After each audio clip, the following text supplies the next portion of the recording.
তার সাথে আমি আমার বনি বনা হচ্ছে না। অনেক অনেক মানুষ আছে যারা আমার উপরে রাগ করে আছে, আপসেট হয়ে আছে নানা কারণে, কারণ একটা মানুষ হিসেবে আমি তো 100% পারফেক্ট হতে পারি না বন্ধু।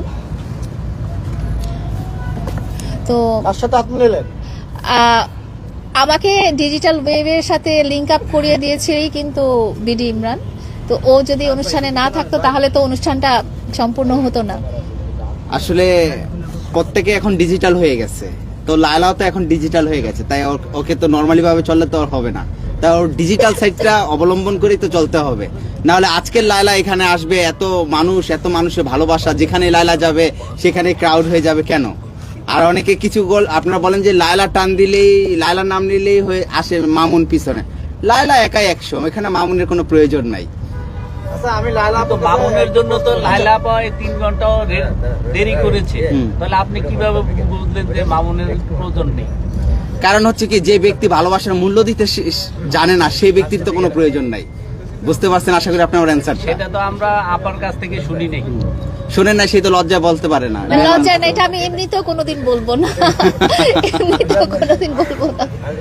লায়লা আপু, আপনি আজকে মামুনের কাছে কষ্ট পেয়ে এখানে চলে এসেছেন, আসলে কতটুকু কষ্ট পাইছেন একবারে সত্যি কথা বলবেন?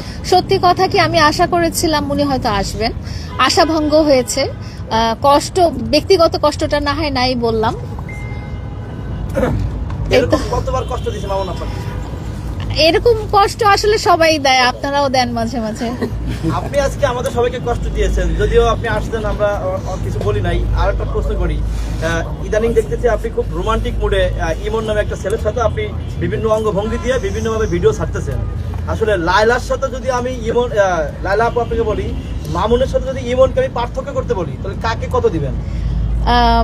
ইমন হচ্ছে আমার কো অ্যাক্টর এবং আপনাদের সাথে পরিচয় করে দিয়েছি, ও ছোট থেকে ছোট ভাই। তো ওর সাথে মামুনের কোনো কম্পারিজন ওই ব্যক্তিগতভাবে আসেই না। মামুনের জায়গা সব সময় আলাদা, ওইটা আসলে ইমনের সাথে আসে না। ইমন কন্টেন্ট ক্রিয়েটার, ও কো অ্যাক্টর, ও ছোট ভাই, এই হিসেবেই আসে।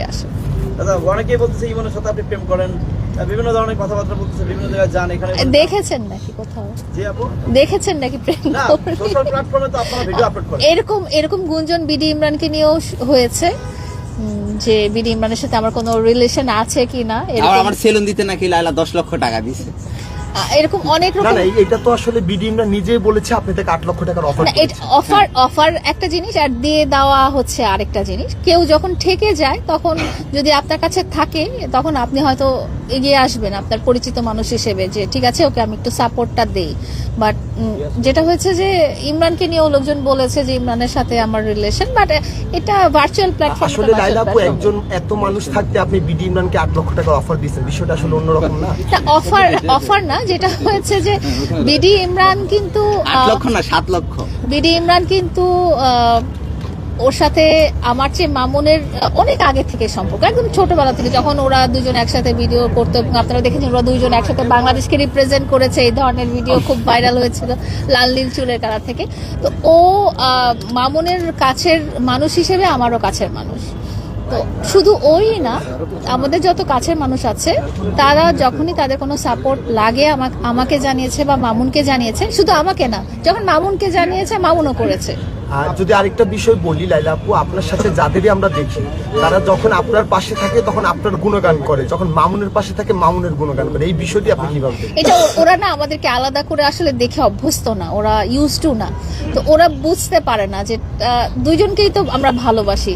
তো এখন ওর কথা একে বলেও হয়তো দুঃখ পাবে, বাট আমার কাছে কেউ মামুনের বদনাম কেউ কখনো করেনি। করেছো তুমি? না, আমি কখনো করিনি। আচ্ছা।